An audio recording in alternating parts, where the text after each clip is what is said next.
firman Tuhan ini. Haleluya. Puji Tuhan Bapak Ibu Saudaraku.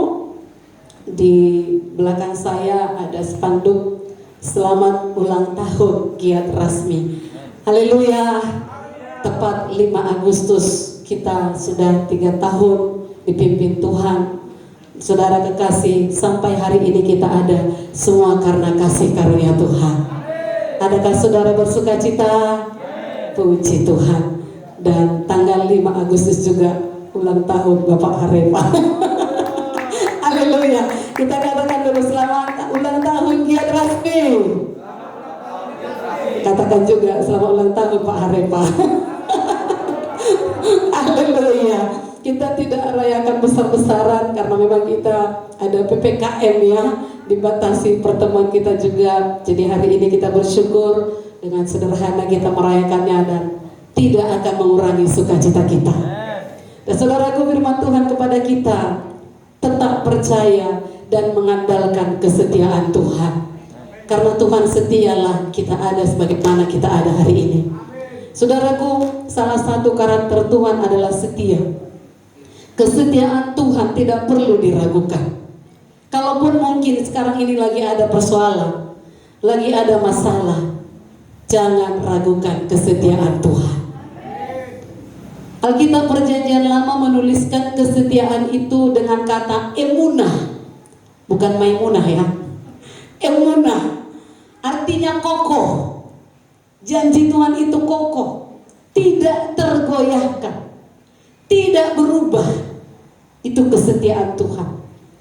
Dalam Perjanjian Baru lebih jelas lagi yang dituliskan dengan kata pistos, artinya dia dapat dipercaya, dia layak dipercaya. Maka kita dapat simpulkan bahwa memang Tuhan adalah Allah yang setia, yang berpegang teguh pada janjinya, pada firman-Nya, yang tidak tergoyahkan. Dia layak untuk dipercaya dan dapat diandalkan. Haleluya. Tuhan senantiasa memegang dan menepati janjinya.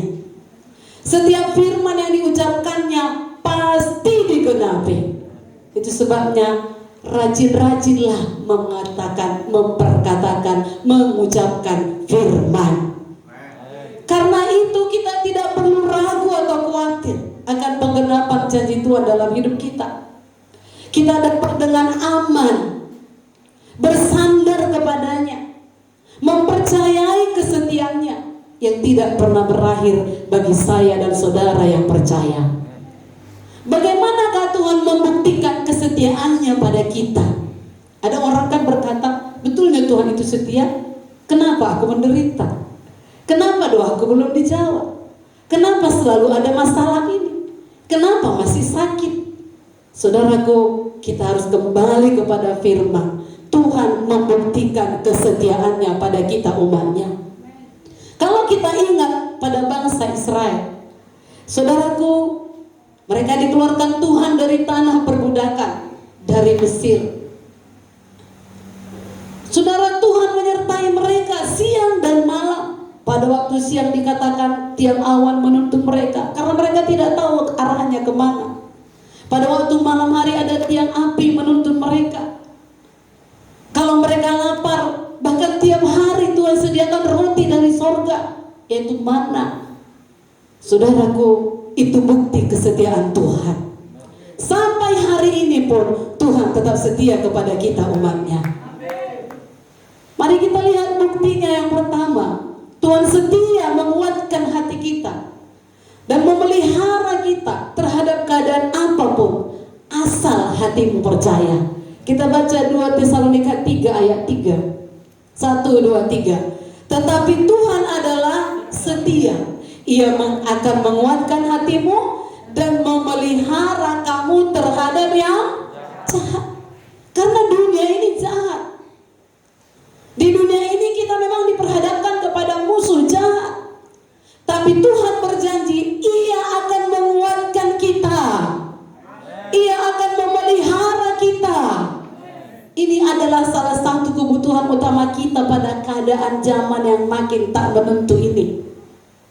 Saudaraku, kesetiaan Tuhan dinyatakan dengan menjaga kita, memelihara kita dari segala yang jahat.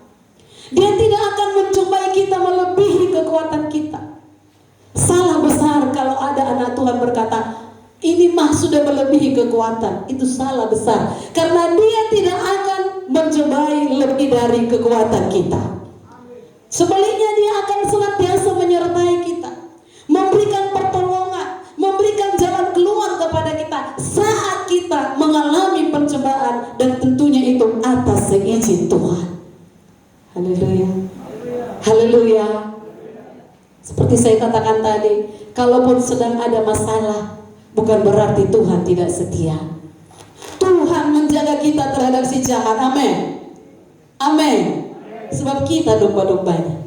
Mari kita baca Mazmur 100 ayat 3. Mazmur 100 ayat 3. 1, 2, 3 ya. Ketahuilah bahwa Tuhanlah Allah. Dialah yang menjadikan kita, dan punya Dialah kita umatnya dan kawanan domba gembalaannya.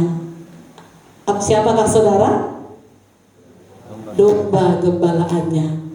Kenapa nggak disebut serigala? Kenapa nggak disebut kambing? Tapi domba. Domba itu polos, ya, tulus mengikut gembalanya. Mari kita tulus percaya kepada Tuhan. Haleluya. Saudaraku, di dunia ini kita punya musuh. Dikatakan 1 Petrus 5 ayat 8, dia seperti singa musuh kita itu, yang mengaum-ngaum, yang berkeliling, hendak menelan orang yang memang bisa ditelannya. Tapi saya dan saudara, ada gembala agung yang menjaga kita. Haleluya. Memang singa itu, musuh itu seperti singa di sekeliling kita, tetapi puji Tuhan, kita memiliki gembala yang agung, yang tidak akan lari ketika ada ancaman dalam hidup kita. Yohanes 10:14 berkata, Dia gembala kita. Amin, saudaraku. Apa yang mengancam hidup kita zaman ini? Ancaman penyakit kah? Ancaman virus kah? Apapun variannya. Ancaman krisis kah? Dia Tuhan tetap setia menjaga kita karena Dia gembala kita. Katakan kepada Tuhan, Engkau gembala agungku Tuhan. Haleluya. Itu yang pertama. Dia menjaga kita terhadap yang jahat. Apapun kejahatan dunia ini yang diperhadapkan sekarang ini, katakan kepada Tuhan, Engkau gembalaku Tuhan. Aku milikmu. Engkau yang menjadikan aku aman bersama Engkau. Haleluya. Yang kedua, Tuhan kita dapat diandalkan. 1 Korintus 1 ayat 9. Kita baca bersama 1 Korintus 1 ayat 9. 1, 2, 3. Allah yang memanggil kamu kepada persekutuan dengan anaknya, Yesus Kristus, Tuhan kita adalah. Tuhan ingin kita ketahui ini, bahwa Dia dapat diandalkan. Tuhan yang kekal, yang sudah memanggil kita ke dalam persekutuan anaknya Yesus Kristus, adalah Tuhan yang dapat diandalkan. Jadi kita dapat percaya kepada Dia, kepada janji-janjinya. Ulangan 7:9 berkata begini, sebab itu haruslah kau ketahui, katakan saya harus tahu, bahwa Tuhan Allahmu Dialah Allah yang setia, yang memegang perjanjian dan kasih setianya terhadap siapa? Terhadap orang yang kasih kepadanya. Yang mengasihi Tuhan, katakan saya. Bagi kita janji ini. Amen. Dan berpegang pada perintahnya sampai kepada beribu-ribu keturunan. Amen. Itu sebabnya orang tua penting takut akan Tuhan, memegang firman Tuhan, sampai keturunan kita pun akan diperhitungkan Tuhan. Tuhan tetap setia sampai kepada ribuan keturunan, dari Alfa sampai Omega, dari dahulu sampai akhir zaman. Saudaraku, ini perlu kita pahami. Ini menjadi prinsip hidup kita, bahwa Tuhan tetap setia dalam segala musim kita pahami, maka apapun situasi dunia ini, kita akan tetap kuat, kita akan tetap mengandalkan Dia dalam semua keadaan. Katakan kiri kanan saudara, Tuhan andalan kita. Amin. Di dunia ini kita nggak punya daging. Kalaupun kita punya daging, manusia sekaya apapun, dia bisa tidak setia kepada kita. Tapi kalau Tuhan andalan kita, Dia setia sampai pada akhirnya. Haleluya. Yang ketiga, janji Tuhan adalah murni dan pasti digenapi. Beberapa ayat ini kita baca bagaimana murninya janji Tuhan. Kita baca Mazmur 12 ayat 7. Mazmur 12 ayat 7. Dia selalu pegang janjinya. Sama-sama 1, 2, 3. Janji Tuhan adalah janji yang murni, bagaikan perak yang teruji, 7 kali dimurnikan dalam dapur peleburan di tanah. Saking murninya. Ya, itulah janji Tuhan. Jangan pernah ragukan. Mazmur 18 ayat 31. 1, 2, 3. Adapun Allah, jalannya sempurna. Janji Tuhan adalah murni. Dia menjadi perisai bagi semua orang yang berlindung padanya. Siapa perisai kita? Tuhan Yesus. Tangkis semua si jahat, tangkis semua panah api si jahat, tangkis semua virus penyakit, karena Dia perisai kita. Itu janjinya. 2 Petrus 3 ayat 9. Bersama 1, 2, 3. Tuhan tidak lalai menepati janjinya. Sekalipun ada orang yang menganggapnya sebagai kelalaian, tetapi Ia sabar terhadap kamu, karena Ia menghendaki supaya jangan ada yang binasa, melainkan supaya semua orang berbalik dan kenapa belum sampai janji itu? Karena perlu berbalik dan bertobat. Amen. Kalau ada harapan kita belum sampai-sampai, ada doa yang belum terjawab, mungkin ada yang harus bertobat dari hidup kita. Pegang teguh, Tuhan tidak lalai menepati janjinya. Haleluya. Dia Tuhan yang berpegang teguh pada perjanjian yang telah dibuatnya. Banyak ayatnya di warta saudara, baca itu. Dia Tuhan yang tidak berubah dulu, sekarang, dan selamanya. Maliaki 3:6 berkata bahwasanya Aku Tuhan tidak berubah. Perkataan yang sama dikatakan di Ibrani 13 ayat 8. Yesus Kristus tetap sama, baik kemarin maupun hari ini dan sampai selama-lamanya. Jika dahulu Tuhan menunjukkan kasih setianya yang besar, hari ini pun itu berlaku bagi saya dan saudara.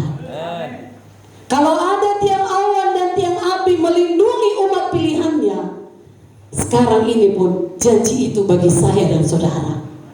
Kalau ada manna dari sorga sehingga seluruh umat terpelihara sepanjang mereka taat pada apa kata Tuhan, janji itu juga bagi saya dan saudara.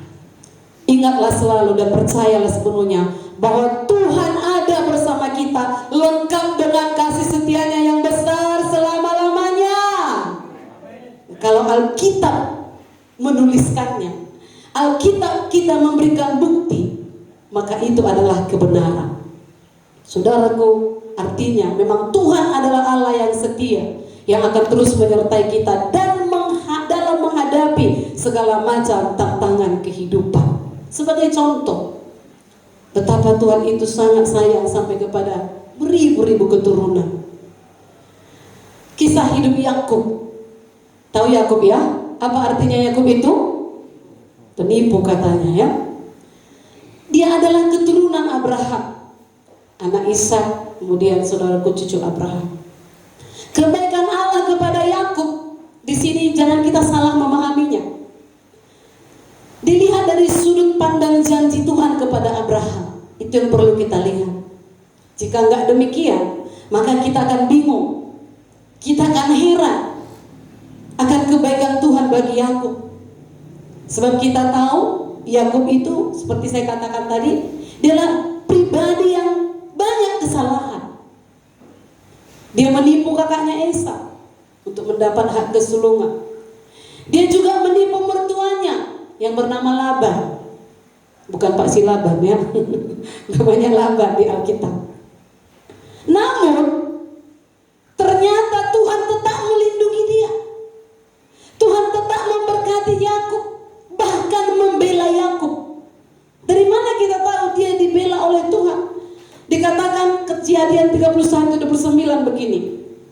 Laban berkata begini kepadanya, "Aku ini berkuasa untuk berbuat jahat kepadamu, tetapi Allah ayahmu telah berfirman kepadaku tadi malam, jagalah baik-baik, jangan engkau mengatai Yakub dengan sepatah kata pun." Kita tahu Laban mengejar Yakub karena Yakub telah melarikan diri dengan membawa istri dan anak-anaknya, yaitu anak perempuan Laban dan cucunya. Namun malam sebelum Laban bertemu Yakub, Laban diingatkan Tuhan untuk tidak bertindak kasar kepada Yakub, bahkan mengatai pun jangan. Sekedar mengatai pun jangan. Begitulah Tuhan membela Yakub. Mengapa Tuhan membela Yakub yang jelas-jelas sudah bersalah, sudah menipu Laban mertuanya? Mungkin kita berpikir, banyak orang berpikir, ya namanya tabur tua ya, kira-kira gitu ya. Hal itu terjadi karena Laban sudah lebih dahulu menipu Yakub sehubungan dengan Rahel dan Lea. Ya, Yakub berjanji 7 tahun, Laban berjanji 7 tahun Yakub kerja dapat Rahel. Ternyata yang dikasih Lea, padahal itu nggak dicintai Yakub. Wajar bila Tuhan membiarkan Yakub membalas dendam kepada mertuanya. Mungkin pendapat banyak orang begitu, tapi tentu saja tidak demikian. Haleluya. Kalau demikian, maka berarti Tuhan mengizinkan kita membalas kejahatan dengan kejahatan. Padahal kita tahu bahwa Tuhan itu penuh kasih, dan Dia mengajarkan agar kita membalas kejahatan dengan kebaikan. Lalu apa dasarnya Tuhan membela Yakub dalam persoalannya dengan Laban? Satu-satunya alasan adalah karena janji Tuhan kepada Abraham dan Ishak, bahwa Tuhan akan membuat keturunan Abraham menjadi suatu bangsa yang besar dan menjadi berkat bagi banyak orang. Haleluya. Perlindungan dan penjagaan Tuhan kepada Yakub dalam hal ini bukanlah berdasarkan kebaikan Yakub, bukanlah berdasarkan kelayakannya, bukanlah berdasarkan kepantasannya. Apa yang dilakukan Tuhan kepada Yakub semata-mata karena kasih karunia-Nya kepada Yakub sebagai keturunan Abraham. Karena itu sudah janji Tuhan sampai beribu keturunan. Tuhan memperhitungkan janjinya. Haleluya. Jadi kita orang tua perlu teguh kepada iman kita kepada Tuhan. Perlu pegang teguh janji Tuhan. Maka keturunan kita pun akan beroleh berkat.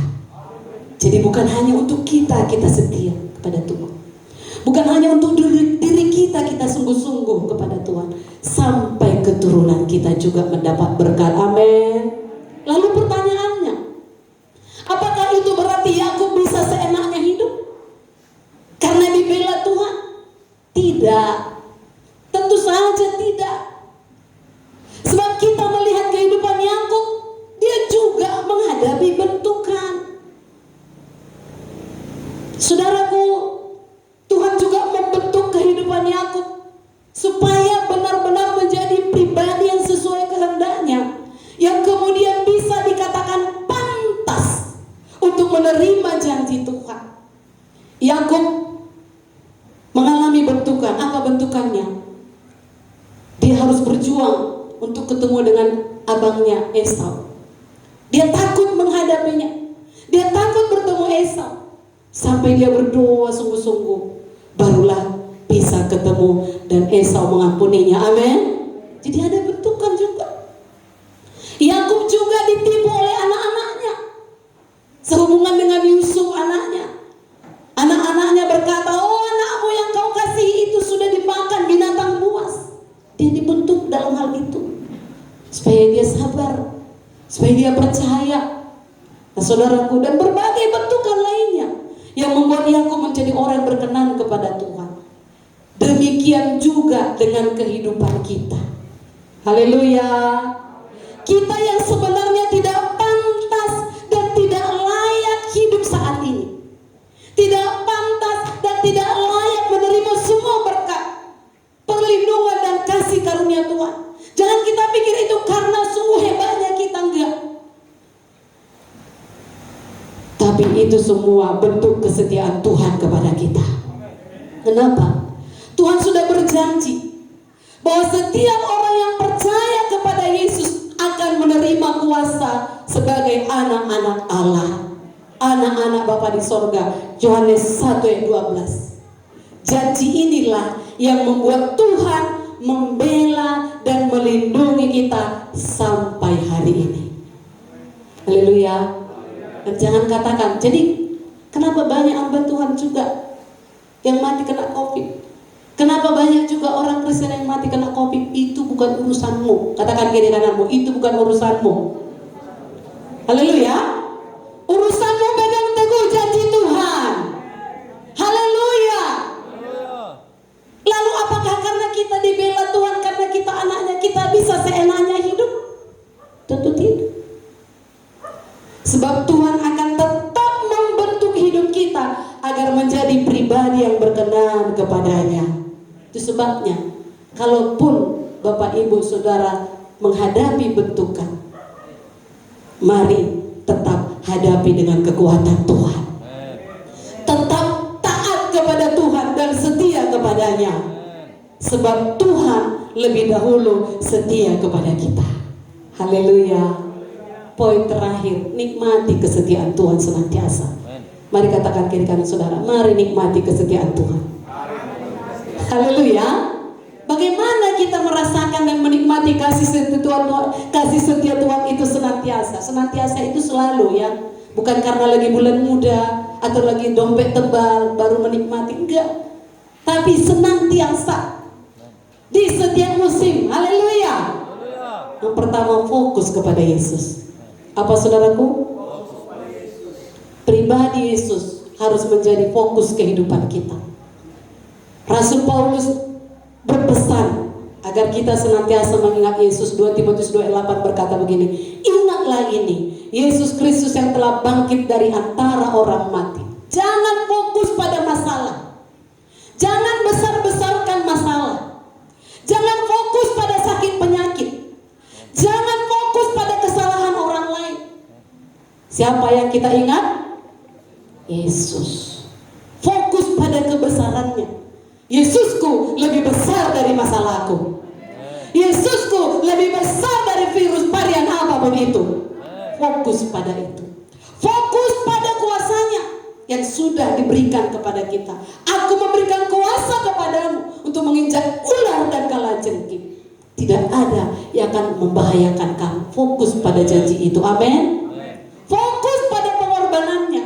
Dia sudah mati untuk kita. Sebagai anak-anak Tuhan, kita harus memusatkan perhatian kita kepada kemampuannya dan kesetiaannya. Haleluya. Yang kedua, bagaimana kita nikmati kesetiaan Tuhan itu? Beritakan Injilnya. Haleluya. Bersaksi. Kalaupun sekarang ada jaga jarak, bersaksi itu harus.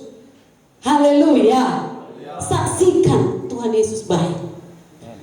Ayat 9-nya dikatakan dari 2 Timotius 2. Karena pemberitaan Injil inilah aku menderita, malah dibelenggu seperti seorang penjahat, tetapi firman Allah tidak terbelenggu. Jangan belenggu Injil yang ada padamu. Beritakan, amin. Yang dimaksud di sini adalah penderitaan karena melakukan kebenaran. Apa maksudnya? Ada harga yang harus kita bayar. Haleluya. Dan ayat 10-nya dikatakan, jika kita mati dengan Dia, kita pun akan hidup dengan Dia. Kita harus mati terhadap kepentingan diri kita supaya kita bisa hidup bersama Dia.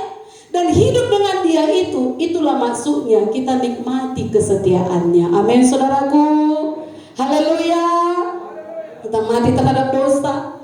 Kita mati terhadap kehendak daging kita. Kita mati terhadap kepentingan diri kita. Dengan demikian kita dapat memberitakan Injil pada jiwa-jiwa yang terhilang. Walau mungkin ada penolakan, walau mungkin ada tantangan, maka kita dapat hidup dengan Dia. Berarti kita dapat menikmati dan merasakan kesetiaan Tuhan senantiasa menyertai kita. Dan itu janji Tuhan. Dia menyertai sampai akhir zaman kalau amanat agungnya dikerjakan. Haleluya. Jangan karena COVID gak menyala melayani Tuhan. Jangan karena keadaan ekonomi yang rusak gak menyala berdoa. Haleluya.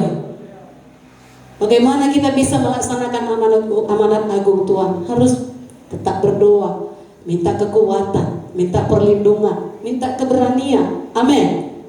Amin. Jangan takut. Memang semua dibatasi. Mengunjungi ke rumah sakit dibatasi. Nah, gak perlu ke rumah sakit. Di mana saja saudara ada, bisa jadi saksi Tuhan. Dan yang terakhir, bersyukur selalu. Dalam Mazmur kita menemukan ayat yang mengajak kita untuk bersyukurlah kepada Tuhan, sebab Ia baik, bahwasanya untuk selama-lamanya kasih setianya. Ini berulang-ulang dituliskan. Ada Mazmur 106 ayat 1, ada Mazmur 107 ayat 1, ada Mazmur 118 ayat 1, ada tertulis semua di warta saudara. Ada Mazmur 118 ayat 29, ada Mazmur 136 ayat 1, sama isinya. Bersyukurlah kepada Tuhan. Haleluya. Dan banyak lagi. Ini sebuah seruan yang penting. Katakan, aku bersyukur Tuhan, aku masih hidup hari ini. Haleluya. Itu aja pengucapan syukur kita, saudara, biasa. Saudaraku, ini sebuah seruan yang penting. Kenapa? Supaya kita menyadari bahwa kasih setia Tuhan itu berlaku untuk selama-lamanya. Itulah yang disadari Yesaya. Maka dikatakan, kita baca ayat ini bersama, Yesaya 63 ayat 7. Yesaya 63 ayat 7. Ini yang perlu kita sebut tiap hari. Mari kita baca 1, 2, 3. Aku hendak menyebut-nyebut perbuatan kasih setia Tuhan, perbuatan Tuhan yang masyhur, sesuai dengan segala yang dilakukan Tuhan kepada kita, dan kebajikan yang besar kepada kaum Israel yang dilakukannya kepada mereka, sesuai dengan kasih sayangnya dan sesuai dengan kasih setianya yang besar. Sebutkan itu tiap hari. Oh, betapa baik kau Tuhan. Tiang awan, tiang api menjaga umatmu. Itu perbuatan Tuhan pada Israel. Sekarang ini pun kau jagai keluar masuk kami. Amin. Seperti deklarasi kita juga Mazmur 121. Jangan lupakan itu. Dikatakan di sini menyebut-nyebut perbuatan kasih setia Tuhan. Kalau bangsa Israel mendapat manna dari sorga tiap hari tanpa mencangkul, tanpa, kalau bahasa Bapak Gembala, tanpa menggis-gis katanya ya, tanpa mengombak katanya, tapi dipelihara oleh Tuhan. Banyak batasan sekarang ini, tapi pemeliharaan Tuhan sempurna bagi kita.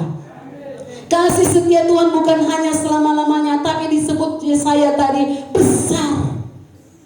Demikian besar kasih setia Tuhan terhadap orang-orang yang takut akan Dia. Amin. Mazmur 103:11 berkata begini, tetapi setinggi langit di atas bumi, demikian besarnya kasih setianya atas orang-orang yang takut akan Dia. Haleluya. Takutlah akan Tuhan. Jangan takut pada si jahat di dunia ini. Jangan takut pada persoalan. Amin. Takutlah akan Tuhan. Sungguh kasih setianya kepada kita jauh lebih tinggi dari langit. Bisa sampai langit? Langit-langit rumah bisa pakai tangga. Begitulah tingginya kasih Tuhan, jauh lebih tinggi dari langit, jauh lebih dalam dari lautan. Itu sebabnya berharaplah akan kasih setianya. Jangan berharap pada manusia. Mazmur 33:18 berkata, sesungguhnya mata Tuhan tertuju kepada mereka yang takut akan Dia, kepada mereka yang berharap akan kasih setianya. Berharaplah kepadanya. Amin. Takutlah akan Dia. Amin.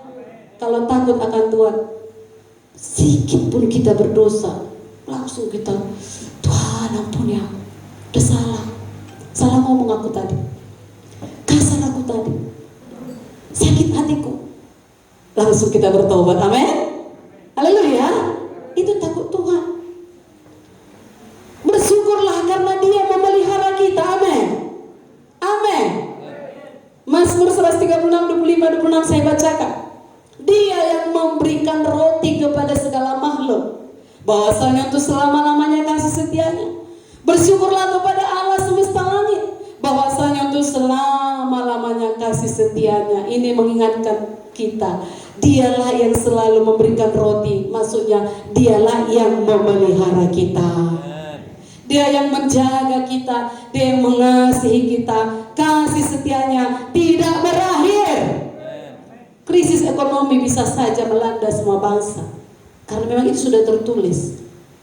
Kita doakan pun jangan ada krisis, Tuhan, adanya itu karena sudah tertulis. Hagai 2 berkata, aku akan menggoncangkan langit, bumi, lautan. Aku akan menggoncangkan segala bangsa. Itu sudah tertulis, semua digoncang. Saudaraku, apapun goncangan itu, biarlah kita tidak cemas menghadapinya, tetapi percaya pada pemeliharaan Tuhan. Yang penting kalau goncangan itu datang, apa yang harus kita lakukan? Seperti dalam Markus 4:37-39 dikatakan begini, lalu mengamuklah taufan, itulah goncangannya. Lalu mengamuklah taufan yang sangat dahsyat dan ombak menyembur masuk ke dalam perahu, sehingga perahu itu mulai penuh dengan air. Ia pun bangun, Yesus pun bangun, menghardik angin itu dan berkata kepada danau itu, diam, tenanglah.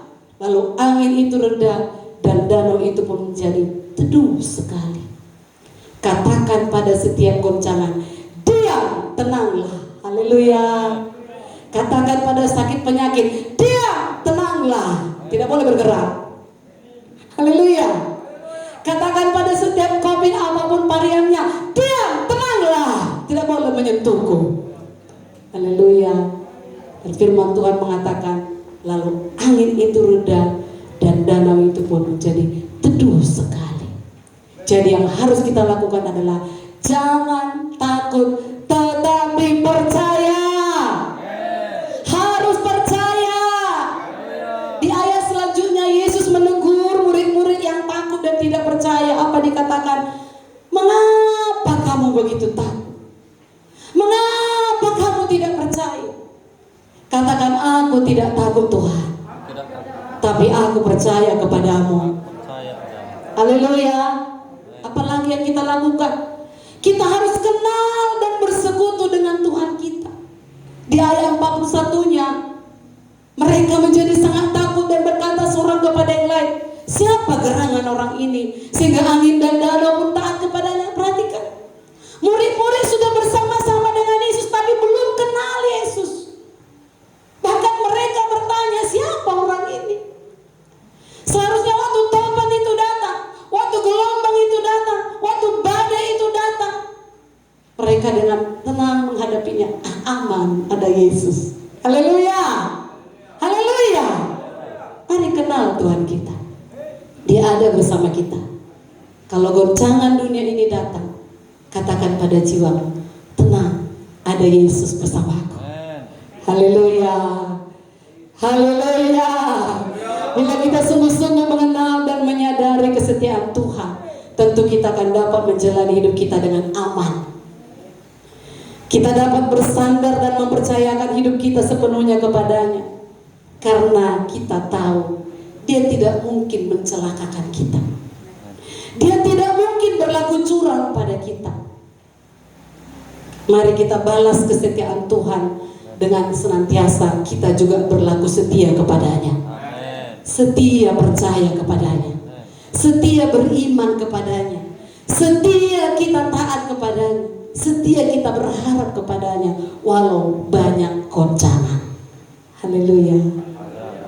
Jangan dengar kata musuh. Gak betul itu firman Tuhan itu musuh. Tangkis dia dengan perisai. Amin. Karena kesetiaan Tuhan kita dapat mengandalkan janjinya. Mari kita bangkit berdiri dan Dia menguatkan roh kita menjaga kita dari musuh. Biarlah kita menikmati kesetiaan Tuhan dalam hidup kita. Jangan fokus pada masalahmu.